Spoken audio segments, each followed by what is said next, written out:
Hi,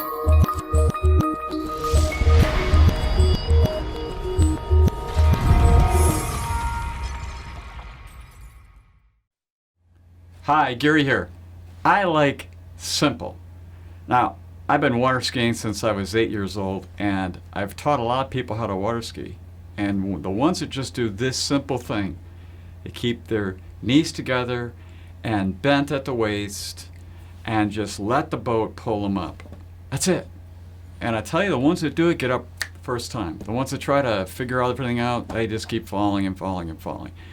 It's just interesting because money's that way too. It's really convoluted and complicated and hard to think about.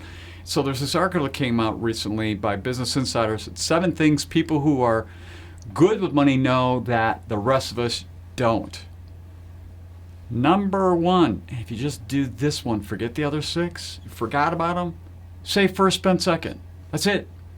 Save first, spend second. If you do that, pretty much everything else will work out over time. But the other 6 are important. They come down the list after that. So don't buy everything. You know, when things are coming across, you see it, everything else, you got to be really selective about what you buy. Not every shiny object you need.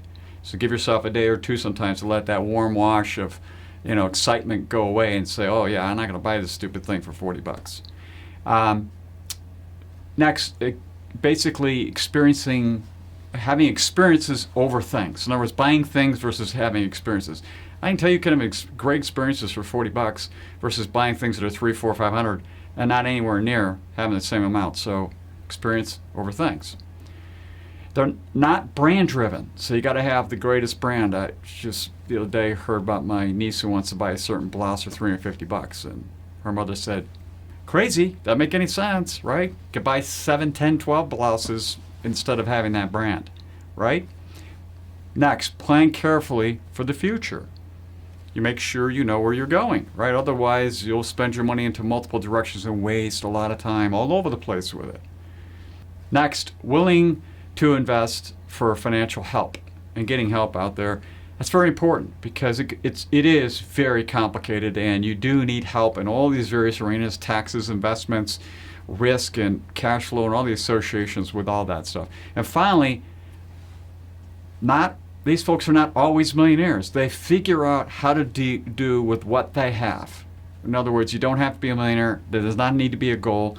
You can certainly live to whatever standard you live to, and that will be what it is. And you'll figure that out as you go along. But just remember, save first, spend second.